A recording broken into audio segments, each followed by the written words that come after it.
alas 4:03. Gumising kasama ang mga bagong-bagong mga balita. Gumising kasama ang mga bagong-bagong impormasyon. Hahataw na, aarangkada na. Kaya tayo na. Dahil buhay na ang mga dugo ng mga taong maagang gumising. Isisigaw na ang sigaw ng sambayanan. DWIZ Pinoy Gising. Kasama ang opisyal na gisingero ng bayan. Gising ang kahit na sino. Kasama si Drew Nasino. Live sa DWIZ Radio. DWIZ News FM Regional Stations. Live din sa Facebook at YouTube. Panoorin din ang live sa Aliw 23. Tayo na. Aba, umaga na. DWIZ Pinoy Gising. Pinoy Gising. Magandang morning to some Science Mindanao, Mega Manila, sa buong bansa, sa buong mundo. Ngayon pong araw na ito ng Miyerkules na po. Ngayon po ay Baclaran Day, Abril 24, 2024. Silipin na po natin ang mga nambubulabog at mga nagigising na headlines. Pinoy Gising. Supply ng kuryente sa Luzon at Visayas grid muling numipis. Ilang lugar sa bansa binulabog ng brownout. Preparasyon para sa pagsasara ng EDSA Kamuning Flyover southbound kasado na bukas. Sa kabila umano ng sama ng loob ng unang ginang, Vice President Duterte mananatiling kalihim ng DepEd. Leader ng BIFF at 11 miyembro patay sa pakikipagbakbakan sa militar sa Maguindanao del Sur. At may 1,000 motorista na huling gumagamit ng blinker. Kasama ang opisyal na gisingero ng bayan. Gising ang kahit na sino. Kasama si Drew Nasino. DWIZ Pinoy Gising. Pinoy Gising. Sa oras na 5 sandali makalipas po ang alas 4 na ng morning, inyo po makakasama sa Pinoy Gising hanggang alas 5 po tayo. Drew Nasino! Pinoy Gising!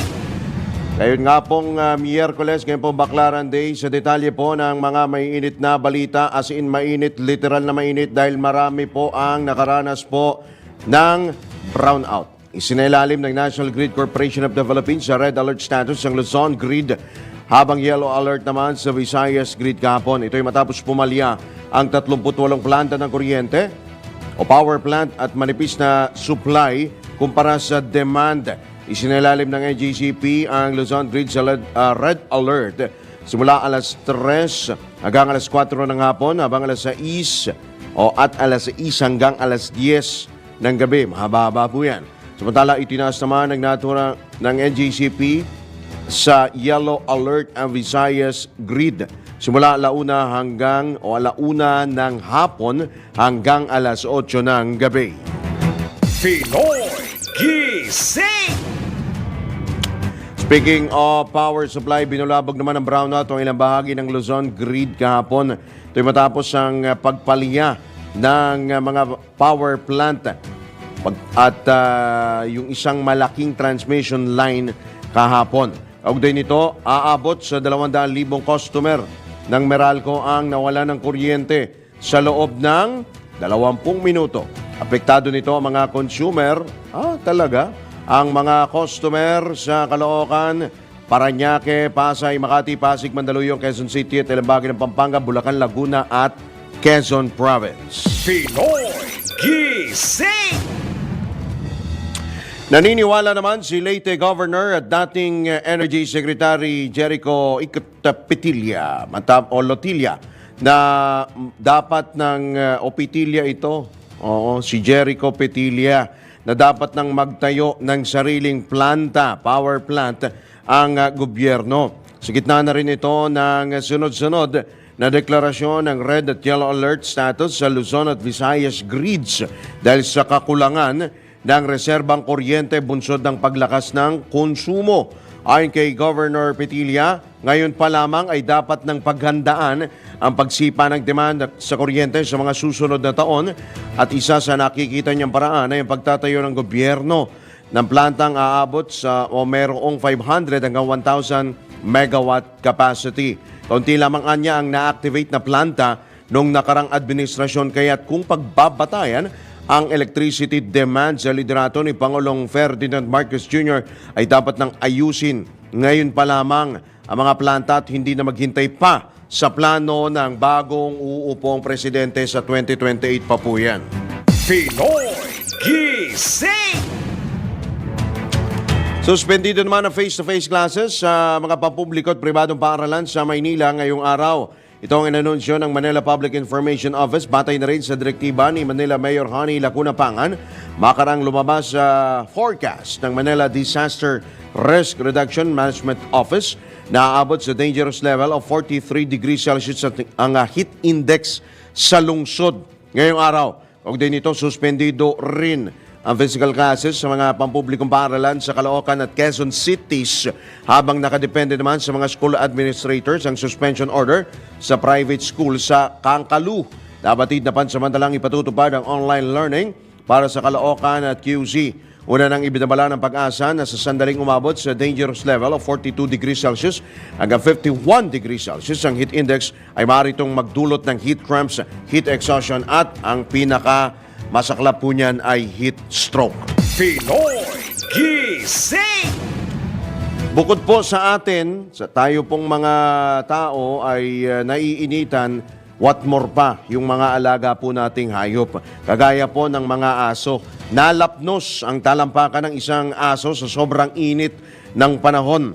Ayon sa Philippine Animal Welfare Society o POS, inakala nilang nasagasaan ang asong kanilang tinawag na Benji, pero nang ito'y suriin ay napag-alamang lapnos na ang talampakan nito. Saang lugar ito? Ipinaliwanag ni POS Executive Director Ana Cabrera na hinihinala ng kanilang veterinarian na ang sugat sa talampakan ni Benji ay dulot ng mainit na semento o yero maaari. Para naman kay POS Education and Campaign Officer Sharon Yap, mas may chance ang ma-heat stroke ang hayop, iba siyang tunay naman po. Dahil hindi nila kaya magpawis at mas mainit din ang temperatura ng mga ito kumpara sa mga tao. Pinoy Gising! Yung mga alaga po natin, halimbawa yung pusa o yung aso, nilalabas po nila yung pawis nila sa pamagitan po ng dila. Kung inyo po nakikita, lagi pong, di ba, kapag naiinitan yung aso, nakalawit ang dila, doon po nila nilalabas yung kanila pong pawis. Kaya delikado po, peligroso po sa mga alaga po nating hayop, yung sobra pong init ng panahon. Kaya ang ginagawa ko, pinaliliguan ko, twice a week. Kasi ang aso kasi, once a week, pinapaliguan. Pero ngayon tag-init, maabot ho twice. Depende ho sa breed. Kapag makakapal ho balahibo, gaya po ng Shih Tzu, pinapa-groom po yan, pinapakalbo para maginawaan po yung mga aso. Kapag ganito po, mainit ho ang panahon, yung mga makakapal ho balahibo na aso, naglalagas po. Kapag taglamig naman, kumakapal. Ganun po yung mga aso. Kahit sa tao naman, tayo naman kasi nagpapawis naman tayo. Oo. Umiinom ho tayo ng maraming tubig, tapos papawisan tayo. Pero yung mga alaga po nating hayop, mga aso, pusa, hindi naman makakapagsalita yan kapag nauuhaw.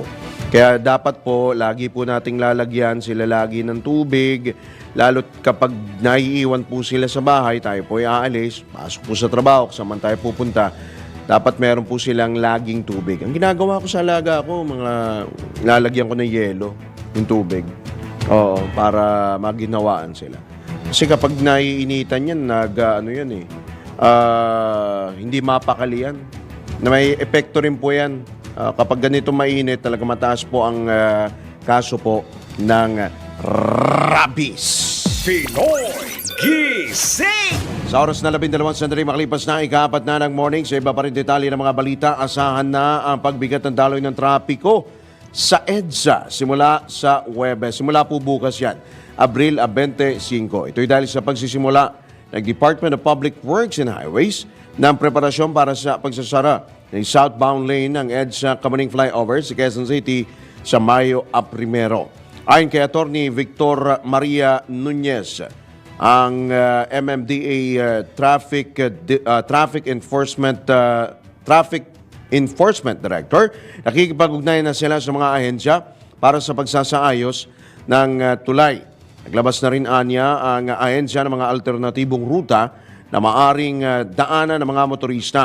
Idinagdag pa ng MMDA official na magsasagawa rin sila ng pulong makikipagpulong din sila. Pupulungin po nila yung mga barangay captain ng mga gagamiting alternatibong ruta, mga lugar po na gagamiting alternatibong ruta para sa ipatutupad na extensive clearing operations.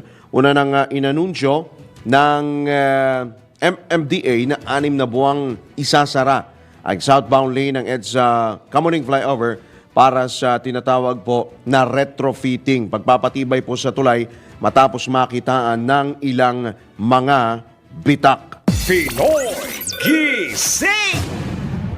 Ayun, MMDA Traffic Discipline. Ayan po ang rango po. MMDA Traffic Discipline Office Director for Enforcement, si Attorney Victor Nunez. Pansamantala namang isasara ang bahagi ng kalsada sa Barangay Canyogan, Pasig City. Simula ngayong araw hanggang bukas po yan. Sa inilabas na abiso ng lokal na pamahalaan ng Pasig, pansamantalang isasara ang Dr. Sixto Avenue, kanto ng Espiritu Street upang magbigay daan sa tatanggaling nakatagilid na poste ng Meralco. Sasara ang nasabing kalsada simula mamayang alas 9 ng umaga hanggang alas 5 ng umaga kinabukasan. Pinapayuhan naman ang mga motorista na dumaan muna sa mga alternatibong ruta. Pinoy Gising!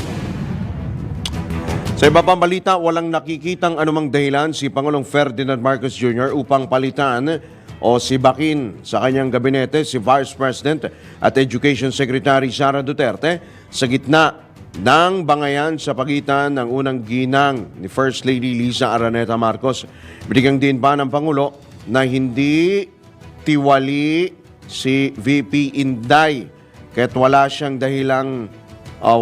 dahilan na sibakin bilang cabinet member ang Vice Presidente. At tatandang inamin ng unang ginang na masama ang kanyang loob kay VP Inday dahil sa mga akusasyon ng ama na si dating Pangulong Rodrigo Duterte na gumagamit umano ng iligal na droga si Pangulong Marcos.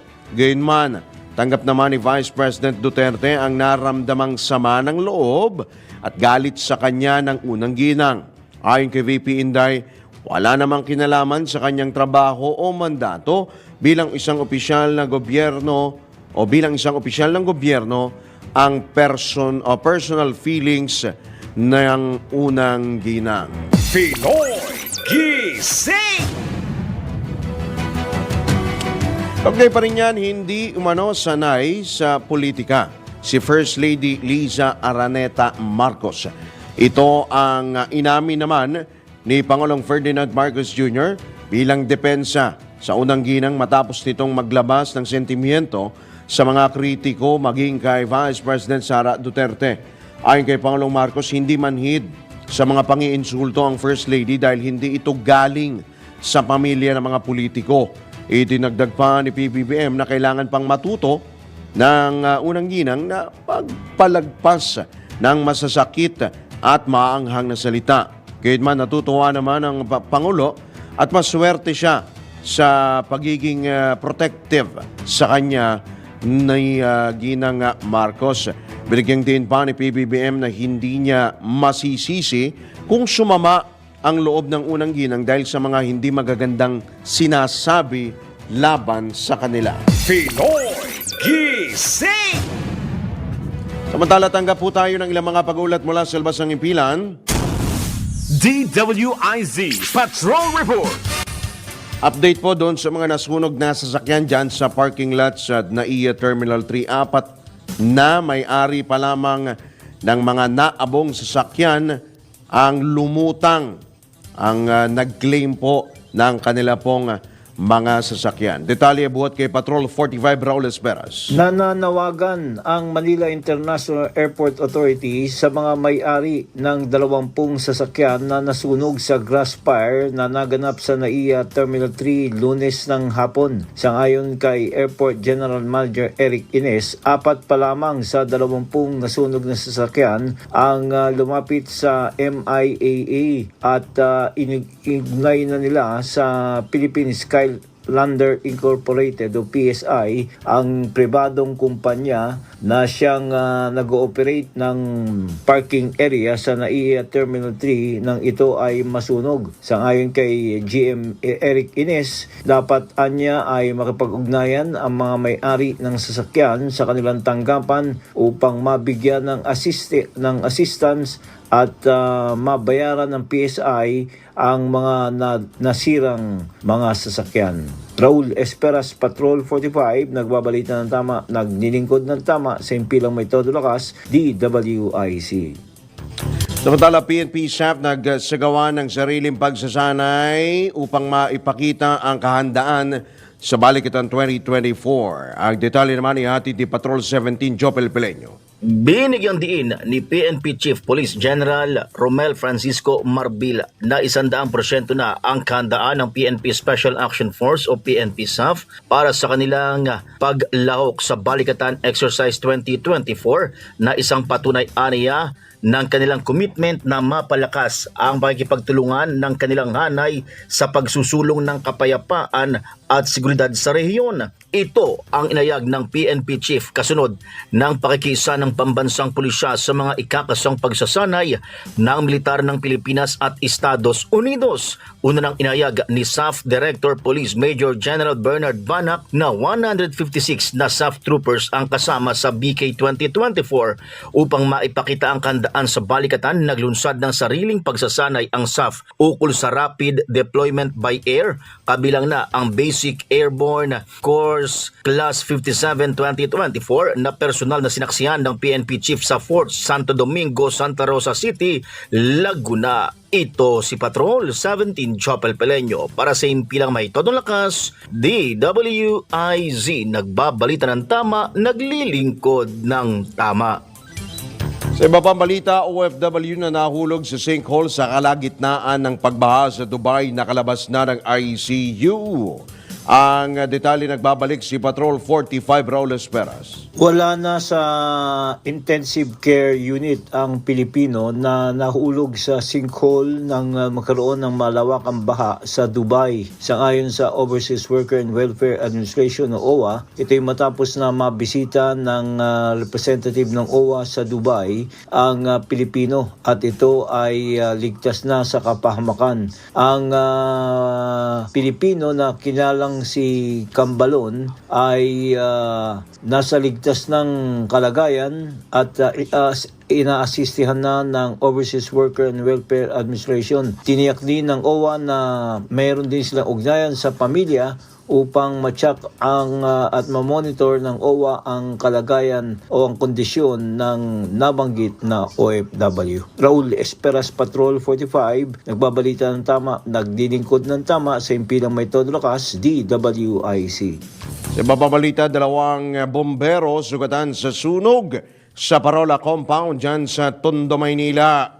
Ang pag-uulat naman buhat kay Patrol 5 ay Yupango. Sugatan ang 2 fire volunteer matapos na rumisponde sa sunog sa Parola Compound sa Tondo, Maynila. Ayon sa Bureau of Fire Protection, parehong residente sa lugar ang 2 volunteer na nakaranas ng hirap na paghinga habang inaapula ang apoy. Bukod dito, isa rin sa volunteer ang sinuntok ng isa sa mga residente habang rumeresponde sa hindi pa malaman na dahilan. Alas 12:11 ng tanghali nang magsimula ang sunog na umabot sa ikatlong alarma bago mapula ng 1:32 ng hapon. Patuloy na iniimbestigahan ng Bureau of Fire Protection ang sanhi ng sunog. Halaga ng pinsala at dami ng mga pamilya na naapektuhan sa insidente. Ito is Patrol number 5. Ay, yung pangkaparisyon pala may todo ng lakas. DWIC. Nababalita na tama. Naglilingkod ng tama. Kapag may bagong balita, naka-on air, agad-agad, DWIZ Patrol Report. Alright, ito ng bugsuboy ng mga pag-ulat mula po sa ating mga IC Patrol Reporters. So eto, good morning po sa mga nabigo kahagabi, sa mga hindi po pinalad na makatumbok po ng mga swerteng numero sa loto. Opo, wala pong nanalo. Wala. Kahit po wala. Kahit ako, wala. Oo. Ang lumabas po kasi na numero sa Ultra Lotto, ito po malaking premyo po ito. 87.4 million pesos, 658 Ultra Lotto, 31, 7, 48, 15, 45, 47. Yan po ang lumabas na numero. Ulitin na natin si Mon Samson, baka ito yung numero mo. Nalaga ka ba? Wala. Lucky pick. Ito. 31, 7, 48, 15, 45, 47. Wala pong nanalo. Opo. Pero kahit hindi po tayo nanalo, kahit wala pong nanalo, alam nyo ba na ang katumbas po ng bawat taya sa Philippine Charity Sweepstakes Office o PCSO ay kawang-gawa? Opo. Kawang-gawa po yan. Kaya't sa bawat ticket po ninyo na binibili o itinataya po ninyo, siguradong may matutulungang Pinoy sa kanilang pangangailangang medikal. Yung mga may sakit po na cancer, yung mga may diabetes na pumipila po sa PCSO, abay, nako, sigurado matutulungan po ninyo yan. Yung mga nagdadialysis, opo, dahil sa PCSO, basta kawang-gawa at pagtulong, hindi kanila uurungan. Kaya't palaging tandaan, ang bawat taya may kawang-gawa. Pinoy Gising! Yan po ang PCSO na sa easy to. Mamaya, sige, subukan natin yung lumabas ho sa resulta po ng easy to. Sa pagbabalik po ng Pinoy Gising, makalipas lamang ang ilang mga paalalang oras, 25 sandali makalipas na ang ika-4 na ng morning. Pinoy Gising! Opisyal na gisingero ng bayan, gising ang kahit na sino. Kasama si Drew Nasino. DWIZ Pinoy Gising! Pinoy Gising! Alright, tayo pa na sa ikalambang na po ng Pinoy Gising sa oras na alas 4:31 na ng morning. Sa pagkakataon ito, tanggap po tayo ng ilang papagulat bot sa labas ng impilan. Metro Patrol reports! Natin ang pagulat na ihatid mula Bulacan ni Kakang Louie Angeles. Kaka? Yes, good morning, Kaka. Formal ng itinurn over ng Development Academy of the Philippines o DAP sa City Government of Malolos ang Smart Roadmap Report bilang beneficiary agency para sa pilot implementation ng DAP's Linking Innovation Partners toward Accredited Development of the Philippines o LINGA program. Tinanggap ng City Government of Malolos sa pangunguna ni Mayor Christian Natividad ang Smart City Roadmap Report mula sa DAP President and CEO Dr. Mahalea Rabago sa sinagawang First Smart City Convention sa Marco Polo Hotel sa Ortigas Center, Pasig City.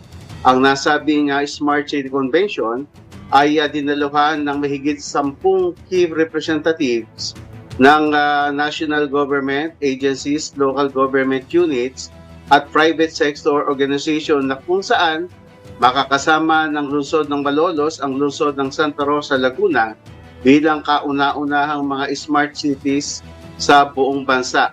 Ang sinasagawang convention ay nagsisilbing dialogo at pagtutulungan ng mga stakeholder mula sa LGUs na nais maging isang smart city.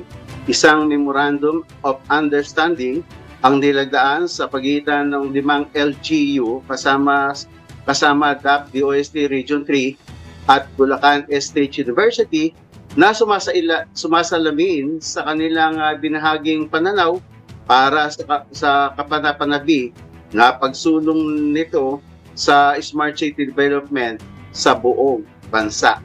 Ito si Bularit Sublacan, ito si Metro Patrol Louie Ales para sa Himpilang Metodong Lakas. DWIC, nagbabalita ng tama, naglilingkod ng tama.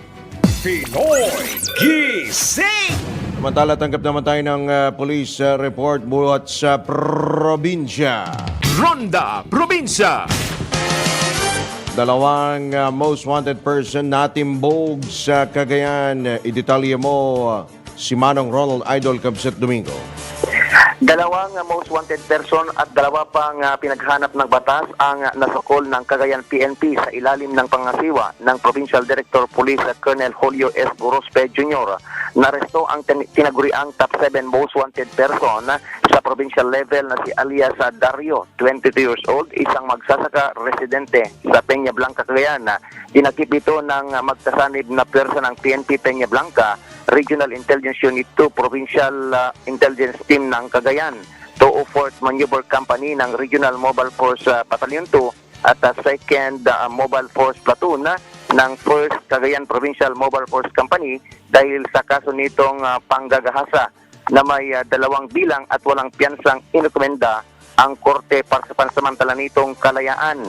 Inaresto naman sa Barangay San Fabian, Etchague, Isabela, ang tinaguriang ring most wanted person na si alias Linda, 43 years old, walang trabaho at residente sa Gonzaga, Cagayan. Dinakip ito ng mga manhunt Charlie Tracker Team ng Tuguegarao Component City Police Station kasama ang Highway Patrol Group 2 at Etchague Police Station dahil sa paglabag nito sa Republic Act 10883 o ang Anti-Carnapping Law na may piyansang nagkakalaga ng 300,000 piso. Estafa naman ang kinaharap ng nakakip muli ng manhunt Charlie Tracker Team ng Tuguegarao City Component Police Station na si alias Jessa, 29 years old, walang trabaho, residente rin sa lungsod. 18,000 piso naman ang piyansang inukwenda ng korte para sa pansamantala nitong kalayaan. Panghuli, 2 beses naman na paglabag sa pagbatas sa Pambansa 22 o ang anti-bouncing check law ang kasong kinakarap ni alias Elma, 45 years old, residente sa lungsod ng Tuguegarao na nagresulta sa pagkakalakip nito. Ang pagkakaso nito ay isinagawa muli ng mga manhunt Charlie Tracker Team ng Tuguegarao City Component Police Station. 12,000 piso ang piyansa inokomenda ng korte pa sa nito at sa paglabag ng naturang kaso. Ito ang Ronda Patrol, Ronald Idol Domingo, nag-uulat sa Simpilang May Tudong Lakas, DWIC, nagbabalita ng tama, naglilingkod ng tama. Talanaga City at ilang bayan sa Camarines Sur bahagyang nakaranas ng pag-ulan sa gitna ng matinding init ng panahon. Ang detalye naman mula Bicolandia ni Melvin Machado. Makalipas sa mga araw, nakatutok ang lahat ng ipinapalabas na advisory tungkol sa heat index na nararanasan at mararanasan sa bawat lugar sa lungsod ng Naga at Camarines Sur. Ngunit kahapon, bahagyang gumaan ang pakiramdam ng marami ng bumuhos ang ulan sa lungsod ng Naga at mga karating munisipyo ng Lalawigan. Marami ang bagyang natuwa dahil naalis umano ang alikabok sa kanilang bakuran at mga kalsada at malaking tulong umano sa mga nagkakabitak-bitak na sakahan.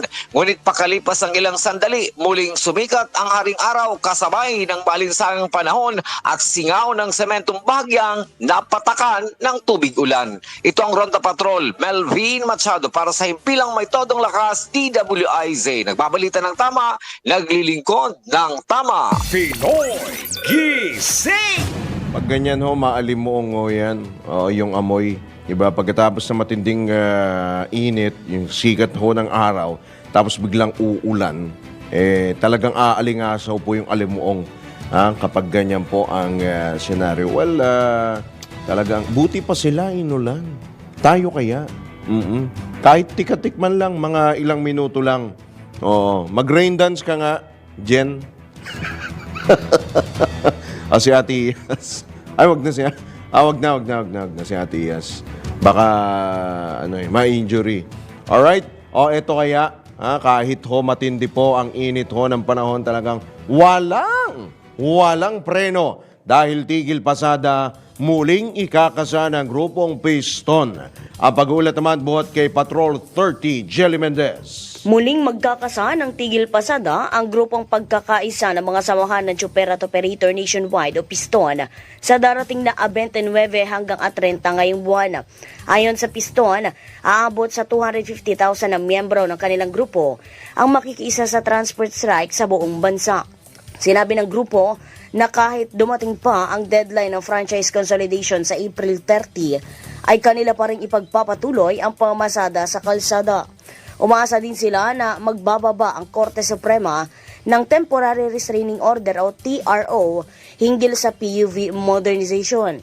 Binigyan din ng Piston na ang pagbuo ng kooperatiba ay dapat voluntaryo at hindi sa pilitan. Nanawagan din ang grupo sa mga commuter na unawain ang kalagayan ng mga tsuper at operator dahil laban ito ng kanilang karapatan, sikmura at kabuhayan. Ito si Patrol 30 Jelly Mendez nag-uulat para sa impilang metodong lakas sa DWIZ. Nagbabalita ng tama, naglilingkod ng tama. Kapag may bagong balita, naka-on air, agad-agad, DWIZ Patrol Report!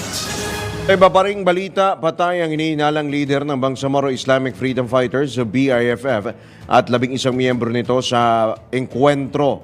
Matapos maka-engkwentro ang militar sa Datu Saudi Ampatuan, Maguindanao del Sur. Ayon sa 6th Infantry Division ng Philippine Army, 7 sundalo naman ang nasugatan sa nangyaring sagupaan sa sitio Pendililang, Barangay Kitango. Ipinalawanag naman ng 6th ID na naganap ang bakbakan ng makaharap ng mga sundalo ang 15 rebelde sa naturang lugar. Kaugnay nito, kinilala ng militar ang nasawing hinihinalang leader ng BIFF na si Muhyiddin Animbang o Karyalan, na chairman ng Karyalan Faction at kapatid nitong si Saga Animbang na operations chief ng kanilang grupo. Samantala, hindi pa matukoy ng militar ang pagkakakilala ng 10 iba pang namatay sa operasyon. Pinoy Gising! Sa iba pang balita, umabot na sa 1,700 motorista ang nasita ng Philippine National Police Highway Patrol Group dahil sa paggamit ng sirena o blinker. Wilang dito ang mga sibilyan, tauhan ng gobyerno at iba pang gumagamit ng plakang 7 at 8. Kaugnay nito, puspusan na rin ang mahigpit na pagbabantay ng mga otoridad sa mga hindi otorisadong motorista na gumagamit ng sirena at blinker at iba pang signaling device. Bago ngunitang pinagtibay ni Pangulong Ferdinand Marcos Jr. ang Administrative Order No. 18 na nagbabawal sa mga opisyal at empleyado ng gobyerno na gumamit ng wangwang, blinkers at iba pang kalintulad na signaling o flashing devices. Pinoy Gising! Samantala, kinilala ni Philippine Red Cross Chairman at CEO Richard Dick Gordon ang mabilis na pagresponde ng mga opisyal ng ahensya upang mailikas ang mga pasyente ng Philippine General Hospital matapos madamay sa sunog sa noong Sabado ng gabi. Ayon sa opisyal, ayon kay Gordon, binubuo ang PRC ng mahusay na mga individual na buong puso ang pagtulong. Patunay lamang anya ito ng pangako ng Red Cross na patuloy na maglingkod sa mga Pilipino anumang oras at anumang sitwasyon. Kasunod nito ay tiniyak ng Red Cross na magpapatuloy ang walang patid na serbisyo ng PRC sa pangunguna na rin ng liderato ni Chairman Gordon. Pinoy Gising! Sa iba pang balita, kinalampag ni Senator Amy Marcos ang Department of Agriculture upang tulungan ang mga lokal na magsasaka ng palay sa iba't ibang problema sa pagtatanim. Ayon sa Presidential Sister, matagal na siyang nananawagan sa DA na turuan ng makabagong teknolohiya ang mga magsasaka upang hindi malubog sa tubig ang kanilang mga pananim. Inihalimbawa ng mababatas ang paggamit ng alternate wetting and drying planting strategy sa Ilocos na nakapagpapataas ng produksyon. Ikinalungkot naman ni Super Ate na hindi na palalawak ang paggamit ng nasabing estratehiya, gayong mga Pilipino ang nakatuklas nito at itinuturo pa sa mga dayuhan. Samantala, umapela rin ang senador na padamihin ng ahensya ang kanilang drought-resistant na binhi at saka ipamigay sa mga magsasaka sa gitna ng nararanasang El Nino phenomenon. Pinoy Gising! Samantala, nagbunga na ang pagsisikap ng delegasyon ng Pilipinas na pinangunahan ni House Speaker Martin Romualdez matapos na makasama ang bansa sa benepisyaryo ng $8.1 billion emergency aid package na inaprubahan ng U.S. House of Representatives para sa mga kaalyado nito sa Indo-Pacific region. Ipinabot ni Speaker Romualdez ang lubos na pasasalamat sa suporta ng U.S. House na makatutulong umano sa pagharap ng Pilipinas sa tumitinding tensyon sa West Philippine Sea. Ito ayon sa leader ng Kamara ay isang makasaysayang okasyon na nagbibigay diin sa matatag na ugnayan ng Pilipinas at Amerika.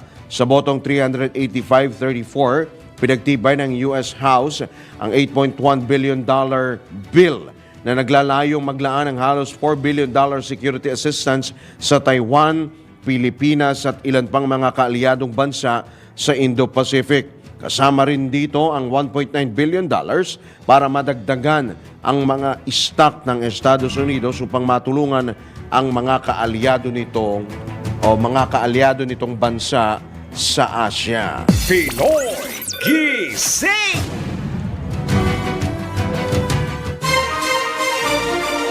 Kombinasyong tama, malaki ang tama. Makinig mabuti dahil babanggitin na ng DWIZ. Announcer ang tamang kombinasyon ng letra at numero. DWIZ. Numero panalo. Hatid ng Bingo Plus. Bingo sa saya, plus sa panalo. Alright, tayo po'y magbingo na ho tayo. Ready na ho ba kayo mga ka-Bingo Plus sa ating pong DWIZ Bingo Plus numero panalo? Kaya meron po kayong chance na manalo ng 1,000 piso, 500 pesos naman kapag tama ang 4 combinations at isa pang 500 pesos kapag mayroon kayong Bingo Plus app. Simple lamang pong manalo, kailangan lamang abangan ang 4 na letter at number combination sa mga programa ng DWIZ at i-text siyempre ang sagot po ninyo sa 0960-880-6424. Ulitin po natin ho yan para ho sa mga nakikinig. 0960-880-6424. Kasama po ng inyong pangalan, edad, siyempre, address at yung 4 combination of the day. Huwag po ninyong kalilimutan. At para po sa ating pong unang combination for today, ang unang kombinasyon atin na pong bolahin at sa letrang D. Sa letrang D, 9. D9 po ang unang kombinasyon ngayon pong araw. Abangan mamaya sa Ronda Pilipinas ang ikalawang kombinasyon. Lagi pong tandaan na pag-bingo sa saya, plus sa panalo.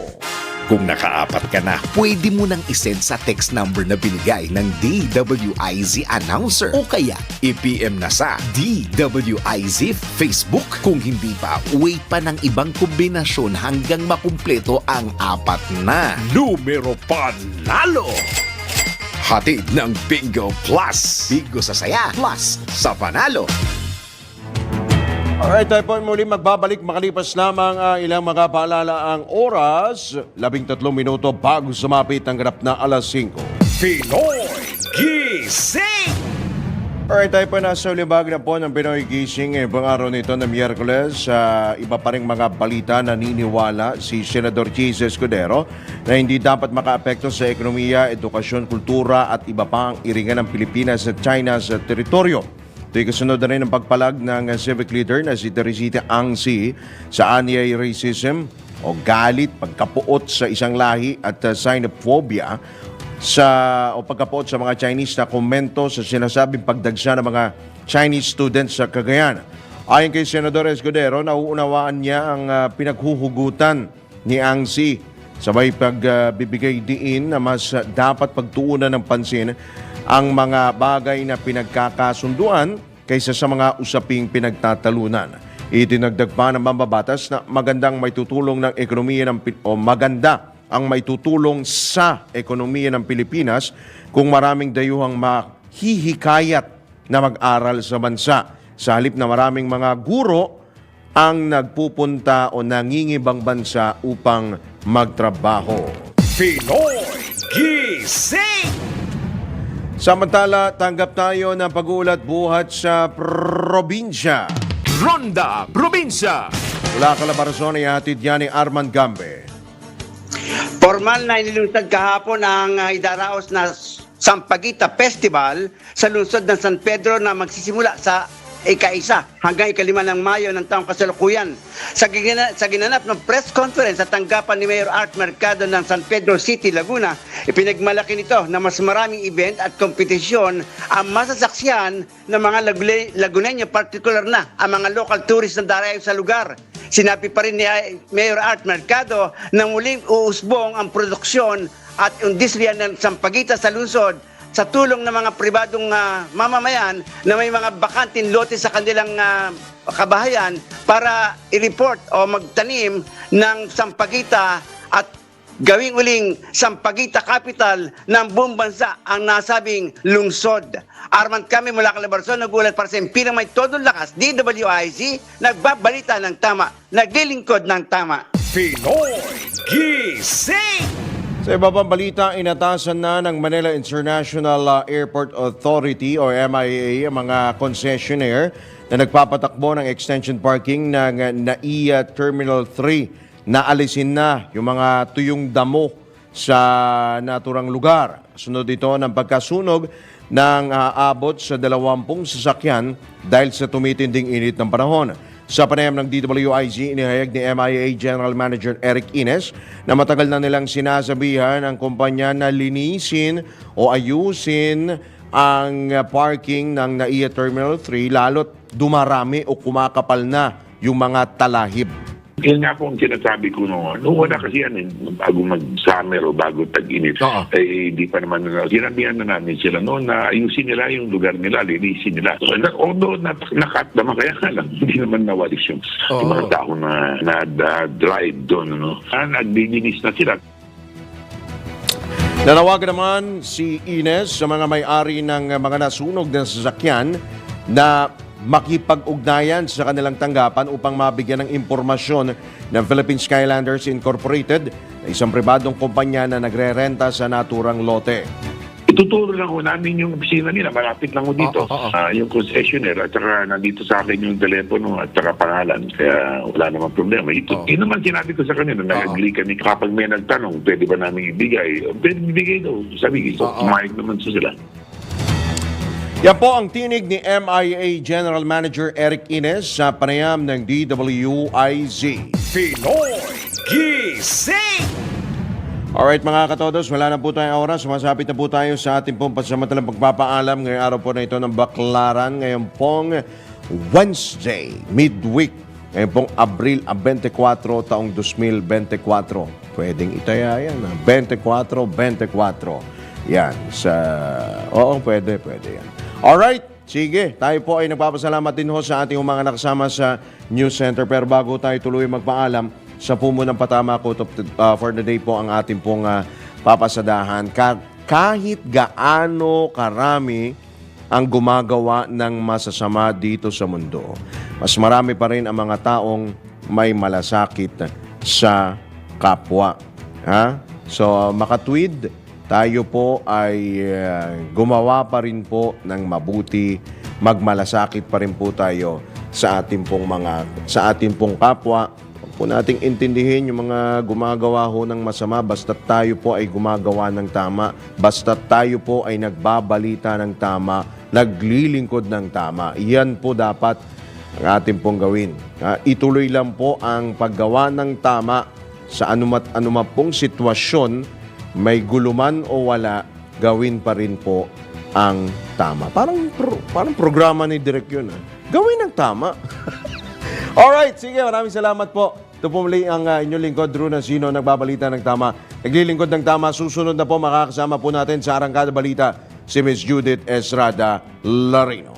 Gumising kasama ang mga bagong-bagong mga balita. Gumising kasama ang mga bagong-bagong impormasyon. Hahataw na, aarangkada na. Kaya tayo na. Dahil buhay na ang mga dugo ng mga taong maagang gumising. Isisigaw na ang sigaw ng sambayanan. DWIZ Pinoy Gising! Kasama ang opisyal na gisingero ng bayan. Gising ang kahit na sino. Kasama si Drew Nasino. Live sa DWIZ Radio. DWIZ Regional Integrated News Nationwide. Live din sa Facebook at YouTube. Panoorin din ang live sa Aliw 23. Tayo na! Aba, umaga na! DWIZ Pinoy Gising!